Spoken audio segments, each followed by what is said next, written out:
Bienvenue à notre nouvelle série de balados dédiée à la sensibilisation des communautés canadiennes aux objectifs de développement durable des Nations unies. Grâce au financement généreux du gouvernement du Canada, nous avons l'opportunité de permettre aux jeunes francophones de partout au pays de créer des épisodes inspirants en collaboration avec notre équipe. Ensemble, nous explorerons des sujets essentiels pour un avenir durable et équitable. Préparez-vous à découvrir des idées lumineuses et des initiatives stimulantes qui façonnent et améliorent notre monde. Bonne écoute!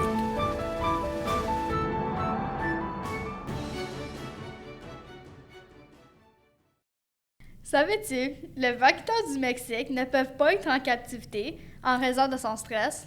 Les cornes du rhinocéros blanc du Nord peuvent être utilisées pour traiter les hangovers. Les luttes de mer se tiennent parfois la main lorsqu'ils dorment pour éviter que le courant les sépare. Les bébés pandas pèsent environ 100 grammes, c'est la taille d'une plaquette de beurre.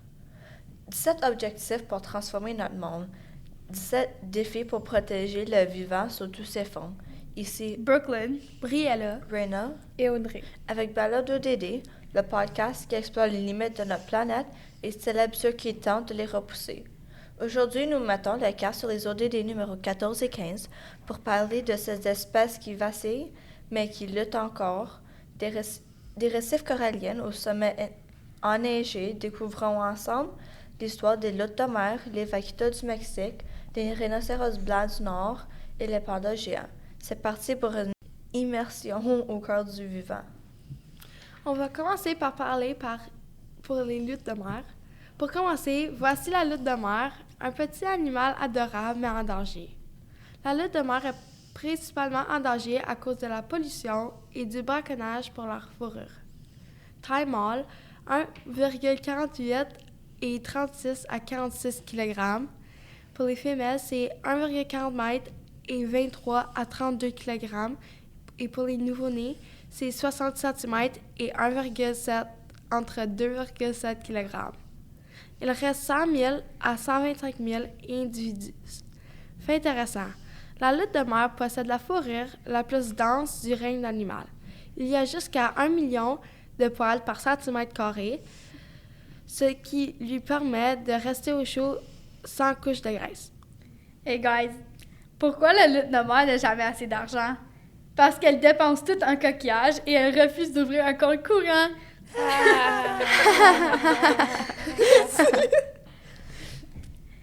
Voici maintenant le vaqueton du Mexique, un animal en voie d'extinction. Les vaquetons du Mexique ont un poids moyen de 48 kg et mesurent environ 1,50 m. Les vaquetons du Mexique ont un corps gris avec des cercles noirs très distinctifs autour des yeux et des lèvres sombres et peuvent vivre jusqu'à 20 ans. Les vaquetons du Mexique vivent autour du golfe de la Californie et sont en danger en raison de la pêche illégale au filet maillant dans la côte de la Californie. Et il en reste environ 7 à 10 individus. Voici les pandas géants qui sont fait sauver d'extinction. La raison de leur proche d'extinction, c'était la perte d'habitat. Un fait intéressant, c'est que les pandas passent environ 10 à 16 heures par jour à manger, qui est 99% de leur temps. Ils peuvent engloutir jusqu'à 20 kg de bambou au quotidien. Et généralement, la fourrure du panda est faite pour leur camoufler.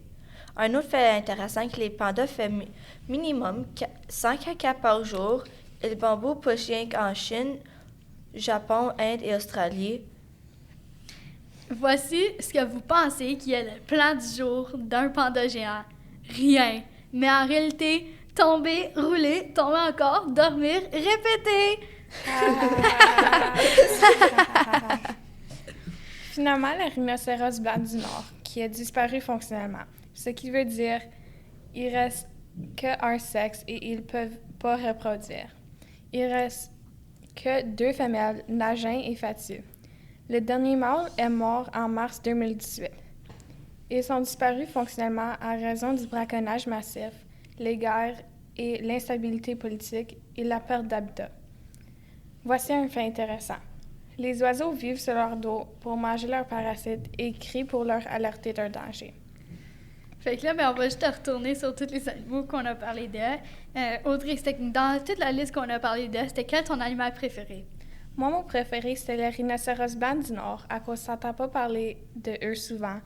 Et avant ça, je savais pas c'était quoi disparu fonctionnellement et j'aimais apprendre beaucoup à propos d'eux.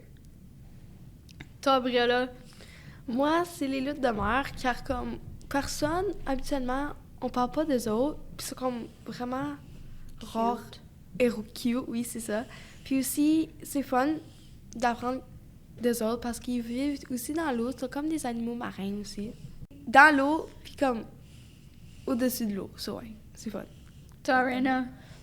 Moi, mon animal préféré, ça serait vraiment le panda géant parce que si tu regardes un bébé comparé à leurs parents, ils pourraient facilement l'écraser.